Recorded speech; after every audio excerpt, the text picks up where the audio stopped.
విజయం అనగానే మనకేం గుర్తొస్తుంది? బహుశా మెరిసే కార్లు, పెద్ద ఇల్లు, సోషల్ మీడియాలో బోలెడంత గుర్తింపు ఇవే కదా? కానీ వీటన్నిటికీ దూరంగా ఎవ్వరికీ కనిపించకుండా చాలా నిశ్శబ్దంగా జీవితాన్ని గెలిచేవాళ్లు కూడా ఉంటారు. అసలు వాళ్ల మైండ్ సెట్ ఎలా ఉంటుంది? వాళ్ల రహస్యాలేంటో ఈరోజు మనం తెలుసుకుందాం. ఒక్కసారి ఆలోచించండి. లక్షల డాలర్లు సంపాదించినా ఎవ్వరికీ తెలియకుండా ఒక సాధారణ జీవితం గడిపిన వ్యక్తి. ఈ కథే మనల్ని ఆలోచింపజేస్తుంది. సమాజం దృష్టిలో పడకుండా ఇంత పెద్ద విజయాన్ని సాధించడం వెనుకున్న మనస్తత్వం ఎలాంటిదయ్యుంటుంది? వాళ్ల జీవితాలు పైకి చాలా మామూలుగా కనిపిస్తాయి, కాని లోపల మాత్రం అసాధారణమైన లోతుంటుంది. సో మన కథానాయకులు వీళ్లే, కనిపించని విజేతలు.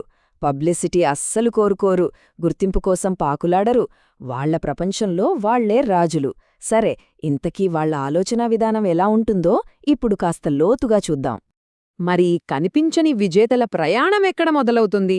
వాళ్ల మొదటి అడుగు ఏంటంటే, సమాజం మనకోసం గీసిన గీతను, అంటే ఆ రూల్స్ని ధైర్యంగా ప్రశ్నించడం. అదేంటో చూద్దాం రండి. ఇది మనందరికీ బాగా పరిచయమున్న కథే కదా. బాగా చదువుకోవాలి, మంచి ఉద్యోగం సంపాదించాలి, పెళ్ళి, ఇల్లు. సమాజం మన చేతిలో ఒక రెడీమేడ్ స్క్రిప్ట్ పెడుతుంది.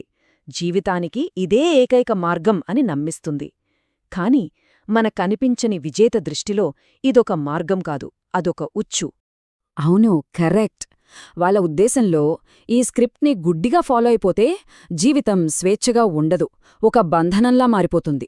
పైకి అంతా బావున్నట్లే కనిపిస్తుంది, కాని లోపలెక్కడో ఏదో అసంతృప్తి, ఓ నిశ్శబ్ద నిరాశ. మరి ఈ సామాజిక స్క్రిప్ట్కు ప్రత్యామ్నాయం ఏంటి? అదే మైక్రోమోటివ్స్. అంటే ఇతరులేమనుకుంటారో అని కాకుండా మనకు నిజంగా సంతోషాన్నిచ్చే చిన్న చిన్న కోరికలు, పనులు.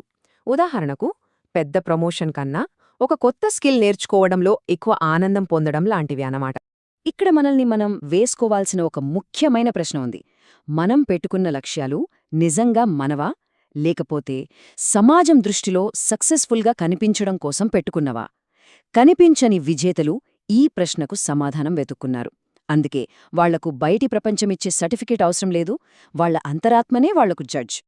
ఓకే, ఇప్పుడు మరో ఇంట్రెస్టింగ్ పాయింట్కి వెళ్దాం. అదేంటంటే, ఇతరుల ఆమోదం, అంటే వాలిడేషన్ అనే జైలు నుండి బయటపడినప్పుడు మనకు దొరికే మానసిక స్వేచ్ఛ. దాని గురించి తెలుసుకుందాం. మనం వేరే వాళ్ల దృష్టిని ఆకర్షించడానికి చేసే ప్రయత్నాలు చాలాసార్లు ఎందుకు ఫెయిల్ అవుతాయో చెప్పే ఒక సైకలాజికల్ ప్రిన్సిపల్ ఉంది. దాన్నే man in the car paradox అంటారు. ఏంటో అది చూద్దాం.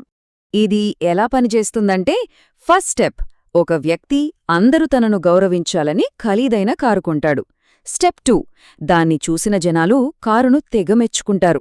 ఆహా, కారెంత బాగుందో, అందులో మనముంటే ఎలా ఉంటుంది అని ఊహించుకుంటారు. కాని ఆ కారు నడుకుతున్న వ్యక్తిని అస్సలు పట్టించుకోరు. ఫైనల్ రిజల్ట్, ఆ డ్రైవర్కి కావలసిన గౌరవం దక్కలేదు, డబ్బు ఖర్చయింది, కాని లక్ష్యం మాత్రం నెరవేరలేదు. మరి మన కనిపించని విజేతలేం చేస్తారు? వాళ్లు స్టెల్త్ వెల్త్ అనే మార్గాన్ని ఎంచుకుంటారు. అంటే సంపదను ప్రదర్శించడానికి కాదు, భద్రత కోసం, స్వేచ్ఛ కోసం కూడబెట్టడం. వాళ్ల లక్ష్యం ఇతరులను ఇంప్రెస్ చేయడం కాదు, తమ జీవితాన్ని తాము కంట్రోల్ చేసుకోవడం. ఇది చాలా పవర్ఫుల్ పాయింట్. సింపుల్గా చెప్పాలంటే, మన విలువ వేరే వాళ్ల చూపుల్లో ఉందని ఫీలైనంతకాలం మనం వాళ్ల ఆమోదమనే జైల్లో ఖైదీలమే. కనిపించని విజేతలు ఆ జైలు గోడల్ని పగలగొట్టుకుని బయటకొచ్చారు. సరే, ఇప్పుడు అంబిషన్ అంటే ఆశయం గురించి మాట్లాడదాం. కాని ఆగండి, ఇది మనకు తెలిసిన ఆర్భాటపు ఆశయం కాదు.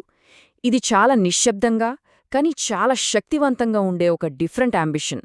ఆ రెండిటి మధ్య తేడా ఏంటో చూద్దాం. ఈ టేబుల్ చూస్తే మనకు తేగా చాలా క్లియర్గా అర్థమవుతుంది కదా. ఒకవైపేమో హోదా, కీర్తి కోసం పోరాటం, మరోవైపు నైపుణ్యం, ప్రశాంతత కోసం సాధన. ఇక్కడ ఫైనల్ గోల్ ఇతరులకు బాసవడం కాదు, మన సమయానికి మనమే బాసవడం. తమ సమయాన్ని, ఎనర్జీని కాపాడుకోవడానికి వీళ్ళొక సూపర్ పవర్ను వాడతారు. చూడ్డానికి చాలా సింపుల్గా ఉంటుంది, కాని దాన్ని ఆచరించడం చాలా కష్టం. కాదు అనేది ఒక పూర్తి వాక్యం. ఎంత పవర్ఫుల్ కదూ ఈ మాట! కనిపించని విజేతలు వాళ్ల సమయానికి, శక్తికి విపరీతమైన విలువ ఇస్తారు. అందుకే తమకు ముఖ్యం కాని పనులకు ఎలాంటి వివరణ ఇవ్వకుండానే సింపుల్గా కాదు అని చెప్పగలరు. ఇది పొగరు కాదు, తమ లక్ష్యం పట్ల ఉండే క్లారిటీ. రైట్, ఇక మనం ఫైనల్ స్టేజ్కి వచ్చేసాం. ఇదే అన్నిటికన్నా ముఖ్యమైనది. ఇంత కష్టపడి మనకనిపించని విజేత సాధించాలనుకునే ఆ అల్టిమేట్ గోలేంటి? అసలు వాళ్ల దృష్టిలో నిజమైన సంపద అంటే ఏంటి? గెలవడం అంటే నిజంగా ఏంటి? ఒక్క క్షణం ఆలోచించండి. ఎక్కువ డబ్బా? ఎక్కువ మంది ఫాలోవర్లా? లేకపోతే వీటన్నిటికీ మించినది ఇంకేదైనా ఉందా? మన కనిపించని విజేత దృష్టిలో ఇదే అల్టిమేట్ వెల్త్, టైమ్ ఆటానమీ. అంటే పొద్దున్నే లేచినప్పుడు ఈరోజు నేను ఏం కావాలంటే అది చెయ్యగలను అని చెప్పగలిగే స్వేచ్ఛ.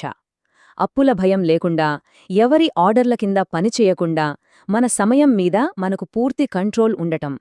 కోట్లు సంపాదించినా మన టైం మన చేతిలో లేకపోతే మనమింకా పేదవాళ్లమే.